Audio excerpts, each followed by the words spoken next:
이탈리아의 작은 도시인 바티칸에 가면 전 세계에서 가장 큰 성당이 있습니다. 바로 성 베드로 대성당입니다. 이곳은 성전 건물 길이만 220m에 달하는 세계에서 가장 규모가 큰 성당인데 예수님의 제자인 베드로의 무덤 위에 세워졌습니다. 이곳에는 매주 주일이 되면 교황이 직접 미사를 집행하고 한 번에 6만 명이 미사를 드릴 수 있습니다. 제가 사진을 몇 장 준비했는데 한 장씩 보겠습니다. 지금 이건 보면 정원이 보이고 또 회랑이 보이는데 저기 가운데 회랑에 사도들의 동상이 이렇게 세워져 있고 저기 멀리 보이는 성전이 성 베드로 대성당 이제 성전 건물입니다. 네, 그다음 사진 한번 보여주세요. 네, 이건 이제 정원에서 바라본 성전 사진인데 엄청나게 화려하고 또 근데 이게 직접 보면 엄청나게 큰데 사진이라서 이 정도지 직접 보면 엄청나게 큽니다. 그다음 사진 보여주세요. 네, 이건 이제 성전 외벽 건물이고요. 네, 그다음 사진 보여주세요.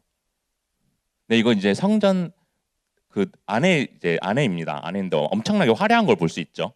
네, 그리고 엄청나게 높은데 이렇게 진짜로 이렇게 보면 안 되고 이렇게 올려다 봐야 됩니다. 위로 봐야 됩니다. 천장이 엄청나게 높기 때문에. 네, 그다음 한 장 더 넘겨주세요. 네, 엄청 화려한 거 볼 수 있죠. 네, 그다음 사진.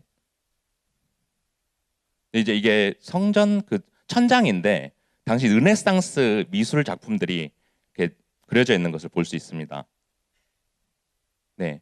근데 이걸 이제 좋아서 여러분들에 보여준 게 아니고 이게 이제 문제가 되었다는 것을 이제부터 설명을 하려고 합니다. 당시 성 베드로 대성당이 1506년부터 건축되기 시작했는데 120년이나 걸렸고 건축비가 약 84억 달러에 달했다고 합니다. 여러분들 84억 달러 하면 잘 이해가 안 갈 수 있어서 우리나라 돈으로 한 사람은 11조입니다. 11조. 그러니까 1억 원도 큰 돈이잖아요. 근데 1억이 11만 7천 번 있는 겁니다. 11조 7천억이 들었다고 합니다. 그리고 또 관리 보수 비용으로 또 매년 엄청난 비용이 들어갑니다. 그런데 당시에 이렇게 어마어마한 비용을 무엇으로 충당했을까요? 네, 바로 면제부 판매 수입이었습니다. 그렇게 건축비를 충당하긴 했는데 결국 이것이 종교개혁으로 인해서 카톨릭이 분열되어 버린 원인이 되었습니다.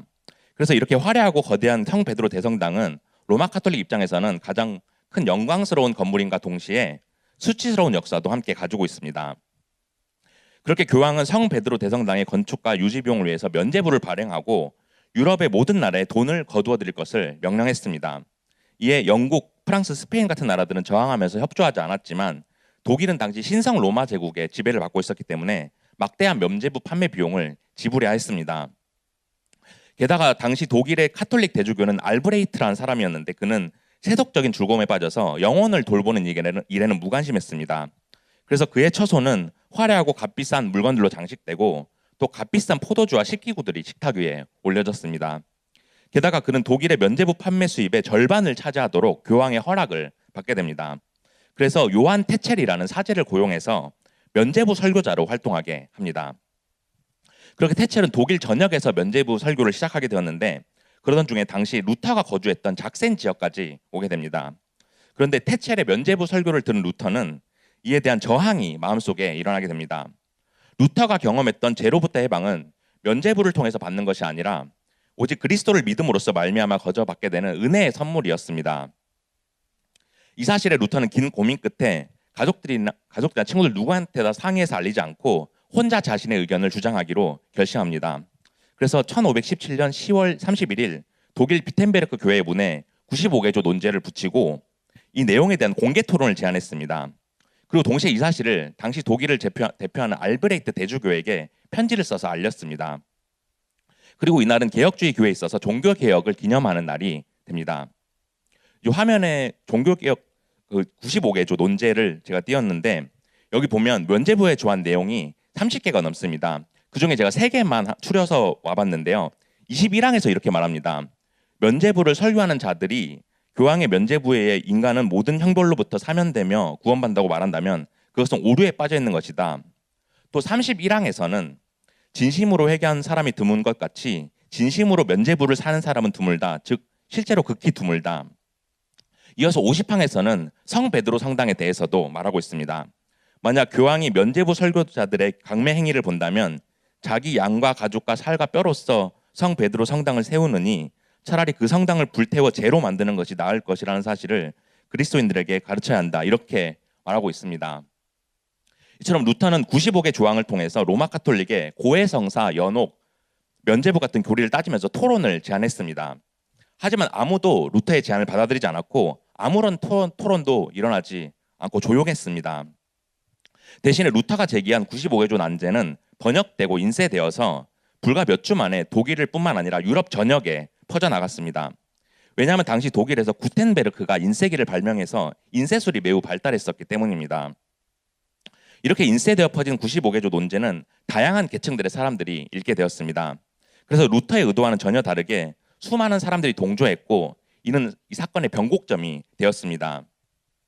그저 루터가 수도원 생활을 하면서 고뇌하고 탐구해서 발견했던 이 논제들이 루터 자신의 것이 아니라 모든 유럽에 있는 기독교인들의 것이 되었습니다. 따라서 우리는 단순하게 루터가 종교개혁을 이루어냈다 이렇게 생각할 수 있는데 엄밀히 따지면 루터가 종교개혁을 이룬 것은 아닙니다. 루터와 쯔빙글리 같은 1세대 종교개혁자들에 의해 사상이 제기되었고 후에 칼빈과 멜랑이톤 같은 2세대 종교개혁자들의 활약으로 이어지면서 조금씩 점진적으로 이루어진 것입니다. 그래서 종교개혁이 로마 카톨릭에 반한 완전한 급진적인 혁명이라고 생각할 수 있지만 그것은 아닙니다. 왜냐하면 로마 카톨릭이 가지고 있었던 것을 한 번에 모두 부정할 수는 없었기 때문입니다. 사실 카톨릭의 부패에 대한 개혁의 외침은 그전부터 계속해서 있어 왔습니다. 그리고 당시 아우구스티누스 수도원의 한 수도사에 불과했던 루터가 종교개혁을 의도했던 것도 아니었습니다. 우리 화면 보겠습니다. 그리고 루터는 95개조 논제뿐만 아니라 당시 시대를 반영해서 3개의 논문을 썼습니다. 먼저 독일 그리스도인 귀족들에게 고함이라는 책을 썼는데 독일의 황제와 독일의 그리스도인들 귀족에게 교회 개혁의 필요성을 호소하였습니다. 그리고 교회의 바빌론 유수라는 책을 통해서 로마 카톨릭의 성례 제도에 대해 비판하였고 그리스도인의 자유라는 논문을 갈라디아서의 정신을 중심으로 써서 당시 교황이었던 네오 10세에게 편지로 보냈습니다. 이렇게 루터의 95개조 논제와 3개의 논문은 종교개혁 사상의 뿌리를 이루게 되었습니다. 그리고 왜 이러한 사상이 일어나는가에 대한 대답은 바로 교회의 부패였습니다. 특히 교회 재정의 부패였고 이것은 곧 성직자 사회의 부패, 도덕과 윤리적 부패, 교회 조직의 부패를 의미했습니다. 당시 유럽은 근대 사회로 변화하면서 상업과 무역이 활성화되어서 교회의 헌금은 헌물에서 금전으로 변하고 있을 때였습니다. 이에 교황청은 금고를 돈으로 채우려고 머리를 쓰기 시작했습니다. 그러면서 교황 중에서도 돈 만드는 천재로 알려졌던 교황 요한 22세는 각종 징세 제도를 도입합니다. 그리고 돈을 받아서 주교를 선임하는 방식의 성직 매매를 행하고 유럽의 모든 국가들에게 면죄부를 팔기 시작합니다. 그렇게 모인 돈으로 교황청과 카톨릭 교회는 극도로 사치를 부렸습니다. 심지어 사제들은 결혼을 할 수 없는데 사생아를 둔 교황이 생겨나서 15세기 말에는 사제들의 사생아가 1,500명이나 태어났을 정도였습니다. 이러한 상황에 15세기 말 유럽 대다수의 사람들은 종교개혁의 필요성을 이미 느끼고 있었던 것입니다. 그런데 루터가 제기한 사상은 당시 모든 유럽 사람들이 하고 싶었던 말이었고 특히 독일의 귀족들은 면죄부에 대한 불만이 극에 달해 있었기 때문에 루터의 주장에 환호성을 질렀습니다. 그 후 1521년 신성 로마 제국 황제 카를 5세는 루터를 보름스 의회에 종교 재판으로 소환했지만 루터를 로마의 종교 재판으로는 보내지 않게 됩니다. 하지만 풀려난 루터를 사람들이 죽이려고 마음을 먹게 되는데 이 사실을 간파한 한 사람이 있었습니다. 바로 작센주의 영주였던 프레드리 3세였습니다. 그렇게 그는 루터를 납치해서 독일 아이젠하크에 있는 바르트 브루트 성으로 피신시키게 됩니다. 거기서 루터가 라틴어로 된 성경을 독일어 신구약 성경으로 번역했고 이제 모든 독일의 시민들은 자국어로 성경을 읽을 수가 있게 되었습니다. 그리고 당시 독일은 신성 로마 제국에 섞여 있었기 때문에 독일 땅은 합스부르크 가문을 중심으로 50여 개의 도시들이 영주들이 통치하고 있었습니다. 그래서 각 도시들은 신성 로마 제국으로부터 행정법과 사법법을 인정받아서 개별적으로 자치권을 가지고 있었습니다. 그런데 이 사건으로 인해서 1526년 6월 독일의 슈파이어에서 국회가 열렸고 각 도시의 영주들에게 종교의 자유가 마침내 허락되었습니다. 그런데 당시에는 시민들이 자신이 속한 영주의 종교를 따라했기 때문에 시민들도 이제 개혁주의 교회를 받아들일 수가 있게 되었습니다. 그리고 각 영주들은 급신주의 종교 개혁자들의 주장보다는 루터의 제안을 받아들였습니다. 그래서 스위스 츄리히는 쯔빙글리를 중심으로 개혁이 이루어지고 스위스 제네바는 존 칼빈을 중심으로 개혁이 점차 이루어졌습니다. 그런데 이렇게 전 세계를 바꿔놓은 루터의 사상은 갈라디아서의 정신을 중심으로 하고 있습니다. 그렇게 루터를 통해서 갈라디아서는 교회 역사 전반에 충격을 주었고 개혁의 바람을 일으켰습니다. 루터는 갈라디아서를 매우 좋아해서 자신의 아내 이름을 붙여서 결혼을 약속한 카타리나 폰 보라에게 쓴 편지라고 부르기도 했습니다. 여기서 카타리나 폰 보라는 루터의 아내 이름입니다. 뿐만 아니라 갈라디아서를 비텐베르크 대학교에서 반복적으로 강의했고 갈라디아서 주석을 책으로 출판했습니다. 존 칼빈은 이 책을 보고 루터의 갈라디아서 해석은 자신의 해석보다 훨씬 뛰어나다고 평가했습니다. 또한 루터는 95개조 논제를 쓸 때도 갈라디아서의 핵심 교리인 회개와 이신칭의를 중심으로 전개했습니다. 그렇게 전적으로 부패한 인간은 평생 동안 회개가 요구되고 오직 그리스도 안에서 거저 주신 하나님의 은혜는 믿음으로만 소유할 수 있음을 주장했습니다. 그렇게 루터는 갈라디아서 정신을 통해서 면죄부, 고해성사 같은 카톨릭 교회의 형식적이고 율법적인 행위를 완전히 파괴해버린 것입니다. 이로 인해 본인도 모르게 중세 카톨릭 교회의 힘줄을 끊어버렸고 죄인인 우리가 용서받는 것은 오직 회개와 믿음이라는 것을 주장하면서 개신교 복음의 핵심 교리와 원칙을 선포한 것입니다. 그러므로 우리가 10월 넷째 주 주일을 맞아서 다가오는 종교개혁 기념일인 10월 31일을 앞두고 종교개혁의 사상의 중심이 된 갈라디아서의 정신을 오늘 살펴보기로 합니다. 그렇게 우리가 오직 그리스도로 받는다는 사실을 깨닫고 참된 믿음으로 살아가는 여러분들이 되기를 축복합니다. 첫째로 오직 그리스도로 우리는 율법으로부터 자유하게 됩니다. 갈라디아서는 바울이 제3차 전도여행을 하던 중에 갈라디아서 지역의 여러 교회에 쓴 편지입니다. 그리고 갈라디아서에서 한 가지 중요한 사건이 나오는데 이는 바울이 안디옥 교회에서 베드로를 공적으로 책망했던 사건입니다. 우리 갈라디아서 2장 11절을 보겠습니다. 게바가 안디옥에 이르렀을 때 책망받을 일이 있기로 내가 그를 대면하여 책망하였노라. 바울이 베드로를 책망했던 이유는 베드로가 여전히 가지고 있었던 율법주의 때문이었습니다. 베드로가 안디옥에 갔을 때 안디옥 교회에서 할례를 받지 않은 이방인들도 함께 식탁 교제를 하고 있었습니다. 그런데 식사 도중에 야고보에게서 온 어떤 유대인들이 안디옥에 왔다는 소식을 듣고 황급하게 식사 자리를 떴습니다. 왜냐하면 이방인들과 식사한 것을 그들에게 책망받을까 봐 두려웠기 때문입니다. 여기서 율법주의자들이 봤을 때 베드로가 두 가지 율법을 어긴 것으로 보였을 것입니다. 첫째는 할례를 받지 않은 이방인들과 함께 있는 것, 둘째는 이방인들과 함께 식사한 것입니다. 본래 유대인들은 할례를 받지 않은 이방인들은 구원받지 못한다는 죄인이라는 생각을 가지고 있었습니다. 또 할례를 받지 않은 이방인들과는 같이 식사해서는 안 되는 음식법이 있었습니다. 하지만 이 시점은 예수님이 이 땅에 오셔서 이제는 유대인이나 이방인이나 모든 사람들은 죄인이었습니다. 따라서 율법이 아닌 오직 믿음으로 의롭게 된다는 사실을 베드로가 이미 알고 있었을 때였습니다. 우리 에베소서 2장 14절 보겠습니다. 그는 우리의 화평이신지라 둘로 하나를 만드사 원수된 것 곧 중간에 막힌 담을 자기 육체로 하시고 이처럼 그리스도는 유대인과 이방인의 담을 허물었다고 말하면서 율법은 이제 그리스도 안에서 완성되었다고 말합니다. 그런데도 자신을 율법 아래에 두는 유대인들은 결과적으로 그리스도를 부인하는 것입니다. 하지만 베드로는 아직도 할례를 받지 않은 이방인들과 식사를 하는 것에 거리낌이 있었습니다. 그래서 이방인들과 식사를 하던 중에 일어나면서 위선적이고 일관성이 없는 행동을 보여주었습니다. 그런데 이 사건은 베드로의 개인적인 자존심이나 사도로서의 권위가 문제가 아니라 훨씬 더 많은 문제가 걸려있던 사건이었습니다. 오늘 본문 17절 보겠습니다. 우리 함께 읽겠습니다. 시작. 만일 우리가 그리스도 안에서 의롭게 되려 하다가 죄인으로 드러나면 그리스도께서 죄를 짓게 하는 자냐? 결코 그럴 수 없느니라. 이제 예수님이 이 땅에 오셔서 유대인들도 의롭다함을 얻기 위해서는 그리스도께로 나아가야 했습니다. 왜냐하면 유대인들 역시도 율법을 지킬 수 없는 죄인이기 때문입니다. 그렇다고 그리스도께서 유대인들을 죄인으로 만든 것은 아니라고 17절에서 말하고 있습니다. 그런데도 바울이 이렇게 행동한 이유는 유대인인 자신들이 이방인과는 혈통과 출생부터 다르고 이방인들만 죄인이라고 생각했기 때문입니다. 자신들은 하나님의 택하심을 받은 언약 백성이고 구원받을 자들이지만 이방인들은 구원이 없다고 생각했기 때문입니다.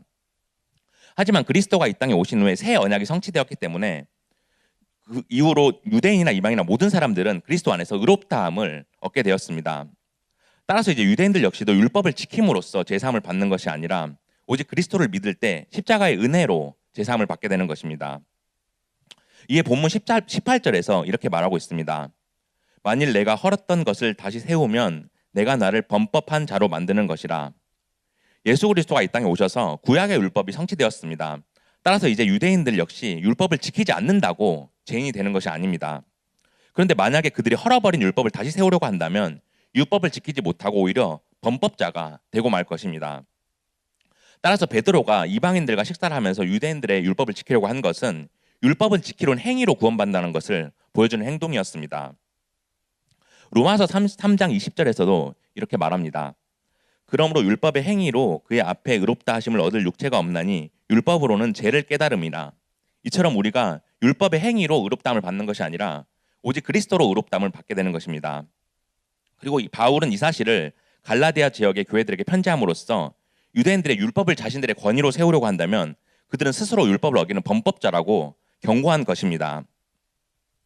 그런데 중세 로마 카톨릭도 이런 율법주의자들처럼 교인들에게 면죄부를 통해서 죄사함을 받는다고 말하고 또 교회 안에 7가지 성례를 모두 행해야 구원받는다고 가르쳤습니다.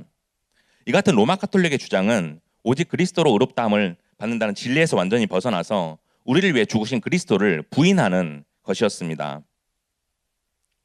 루터가 죽음 이듬해인 1547년에 영국의 종교개혁자 토마스 크랜머는 제1강공집이라는 책을 썼습니다.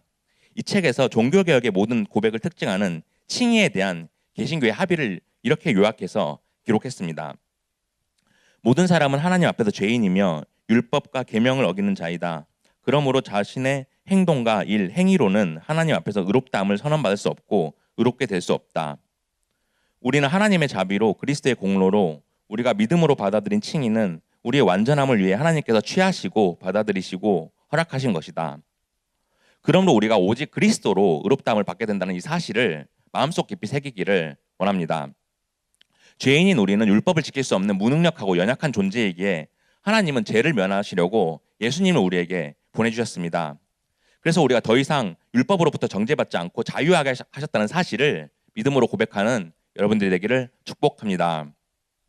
둘째로 오직 그리스도로 우리는 내 자신을 십자가에 못 박게 됩니다. 당시 갈라디아 지역의 유대주의 율법주의자들은 바울이 제시한 교리에 대해서 반박했습니다. 이에 바울은 갈라디아서를 통해서 중요한 이신칭의 교리에 대한 논제들을 몇 가지 더 제시하고 있습니다. 오늘 본문 19절 보겠습니다. 내가 율법으로 말미암아 율법에 대하여 죽었나니 이는 하나님에 대하여 살게 함이라.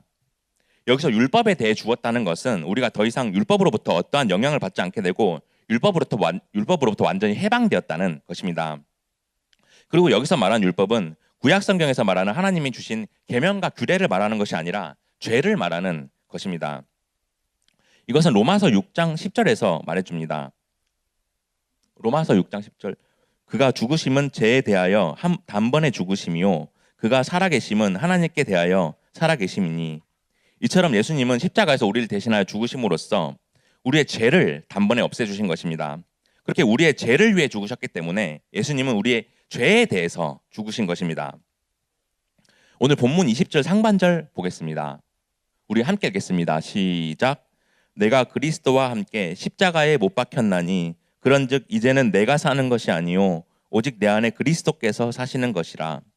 내가 그리스도와 함께 십자가에 못 박혔나니 이 구절은 예수님이 초대교회에 주신 가르침의 핵심입니다. 당시 이스라엘은 크게 사마리아, 갈릴리, 유대 이렇게 세 지역으로 나눠져 있었습니다. 그런데 남쪽의 유대 사람들, 특히 예루살렘 사람들은 사마리아와 갈릴리 사람들을 상대조차 하지 않았습니다. 그만큼 유대인들은 매우 교만했고 자존심이 강했습니다. 그렇게 초대교회 기독교인들을 박해한 유대인 중에 유대인이고 바리새인 중에 바리새인이었던 바울이 이제 예수와 함께 죽었다고 고백한 것입니다. 이는 바울이 그동안 살아왔던 삶의 전체를 부정하는 것이었고 완전히 새로운 삶으로 변화하는 것이었습니다. 그래서 예수님과 함께 십자가를 지고 십자가에 함께 못 박히심으로써 예수님의 고난과 죽음에 영적으로 동참한다는 것입니다. 그리고 이어서 바울은 이제는 내가 사는 것이 아니라 내 안에 계신 그리스도께서 사시는 것이라고 고백합니다. 여기서 그리스도께서 내 안에 사신다는 것은 이제 우리가 고통과 죄, 죽음에서 해방되었다는 뜻이 아닙니다. 이것은 우리 속에 있던 옛사람이 죽고 이 땅에 사는 동안 우리가 끊임없이 죄와 씨름하면서 타락한 세상과 싸운다는 것입니다. 하지만 우리가 세상의 유혹과 싸우고 예수님이 다시 오시고 하나님의 나라를 이루실 그날까지 기다리며 살아가는 것은 매우 어려운 일입니다. 끊임없이 내 속에서 비집고 나오려고 하는 죄 문제와 싸워야 합니다. 그래서 십자가의 길이 좁은 길이라고 말하는 것입니다. 그래서 이 세상에 구원받는 사람들은 구원받지 못하는 사람들보다 적은 것입니다. 그러므로 우리가 세상과 타협하지 않고 세상의 유혹을 이기려면 내면이 근본적으로 변해야 합니다. 그래서 말씀을 붙잡고 성령님이 내 마음속에 일하시게 해야 하고 은밀한 골방에서 기도하면서 하나님과 끊임없이 교제해야 합니다. 이제 내일부터 5일 동안 아텍세가 시작되는데 이번 특세 기간 동안에 우리 친구들이 각자가 가지고 있는 하옥과 진로들의 문제 또 죄 문제들을 가지고 나올 때 하나님 앞에 간절한 마음으로 기도하기 원합니다.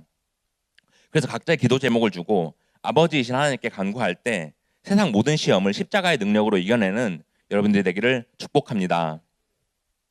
셋째로 오직 그리스도로 우리는 하나님의 은혜 아래 살아가게 됩니다. 그리스도와 함께 십자가에 못 박힌 우리는 이제 내 안에 내가 사는 것이 아니라 그리스도께서 사는 것입니다.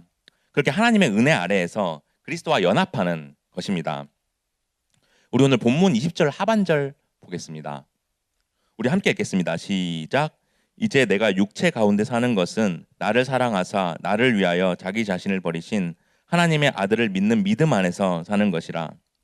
우리가 살아야 할 삶은 하나님의 아들이신 그리스도와 그 아들인 그리스도를 십자가에서 죽게 하신 하나님의 사랑 안에서 사는 것입니다. 그리고 아담으로 인해 우리가 죄인이 되었지만 우리를 의인으로 변화시켜 주신 증보자 그리스도를 믿는 삶을 사는 것입니다. 존 칼빈은 믿음이 우리를 의롭게 하는 유일한 것이지만 우리를 의롭게 하는 믿음은 혼자가 아니다라고 말했습니다. 따라서 믿음은 나 혼자 가지는 것이 아니라 나를 사랑하셔서 십자가에서 자기 자신을 버리신 예수님도 나를 사랑하십니다. 그렇게 나를 사랑하셔서 예수님은 자신의 목숨을 내어주시려고 갈보리 언덕의 십자가 위에서 혹독한 고난을 견뎌내신 것입니다.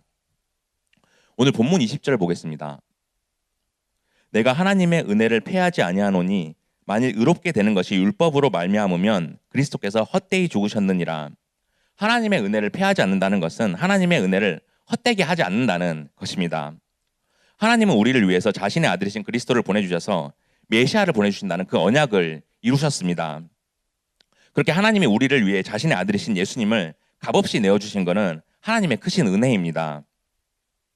이어서 만일 의롭게 되는 것이 율법으로 말미암으면 그리스도께서 헛되이 죽으신 것이라고 말합니다. 만약 우리가 율법으로 의롭게 되었다면 예수님이 우리의 죄를 위해 죽으실 필요가 없었고 헛되게 죽으신 일이었을 것입니다. 따라서 이제 율법의 행위가 아닌 오직 그리스도로 의롭다고 선언해 주신 하나님의 은혜인 것입니다. 따라서 바울은 율법주의적 유대인들에게 이렇게 말하고 있는 것입니다. 하나님의 은혜를 헛되게 하는 것은 너희들이다. 율법을 지키는 것으로 의롭다함을 얻는다고 하는 것은 가짜 복음이다. 이방인들에게 율법을 지키라고 요구하는 것은 우리를 위해 그리스도를 죽게 하신 하나님의 은혜를 부인하는 것이다. 그리고 이것은 루터가 중세 카톨릭 교회를 향해서 말한 것이기도 했습니다. 천년이 넘게 이어졌던 로마 카톨릭에 맞서서 구원은 다른 것이 아닌 오직 믿음, 오직 성경, 오직 은혜에 있다는 사실을 확신을 가지고 외친 것입니다. 그렇게 참된 신앙은 인간의 행위나 공로에 있는 것이 아닌 오직 하나님의 은혜에 있다는 것을 모든 유럽 사람들에게 보여줬던 것입니다. 그러므로 우리의 희망은 세상 그 어느 것도 아닌 오직 그리스도 안에 있다는 사실을 깨닫길 원합니다. 그리고 우리를 위해 자신의 아들을 십자가에서 못 박으신 하나님의 은혜 아래 영생이 있다는 것을 깨닫고 오직 그리스도로 살아가는 저와 여러분들이 되기를 축복합니다. 이제 말씀을 정리하겠습니다. 사랑하는 고등부 친구들, 우리가 오늘 종교개혁주의를 맞아서 종교개혁의 뿌리가 된 말씀을 살펴보았습니다. 그래서 구원이 인간의 행위나 공로에 있는 것이 아니라 우리를 구속하신 그리스도 안에 있다는 것을 알았습니다. 그렇게 그리스도가 십자가에서 못 박히심으로써 우리가 죄로부터 자유하게 되었지만 나도 함께 이제 십자가에 못 박혔다는 사실을 깨닫고 내가 진심으로 예수님을 믿고 사랑하고 있는지 되돌아봐야 합니다. 또 예수님과 함께 십자가에 못 박힌 우리는 이제 내 안에 내가 사는 것이 아니라 그리스도께서 사시는 것입니다. 그래서 우리가 십자가의 길을 예수님과 함께 걸어간다고 그 좁은 길을 걸어간다고 결단해야 합니다. 그럴 때 우리가 하나님 나라를 소망하면서 세상의 모든 유혹과 시험을 하나님의 은혜로 이겨내길 원합니다. 그래서 영원히 죽을 수밖에 없었던 우리지만 자신의 아들을 내어주신 하나님의 은혜를 생각하고 오직 주님만 바라보는 삶이 되기를 원합니다. 그러므로 한 주간도 우리 삶의 모든 제 문제와 어려움들을 오직 그리스도께 내려놓을 때 십자가의 능력으로 모두 이겨내고 하나님의 은혜 안에 담대하게 나아가는 저와 여러분들이 되기를 주님의 이름으로 축복합니다.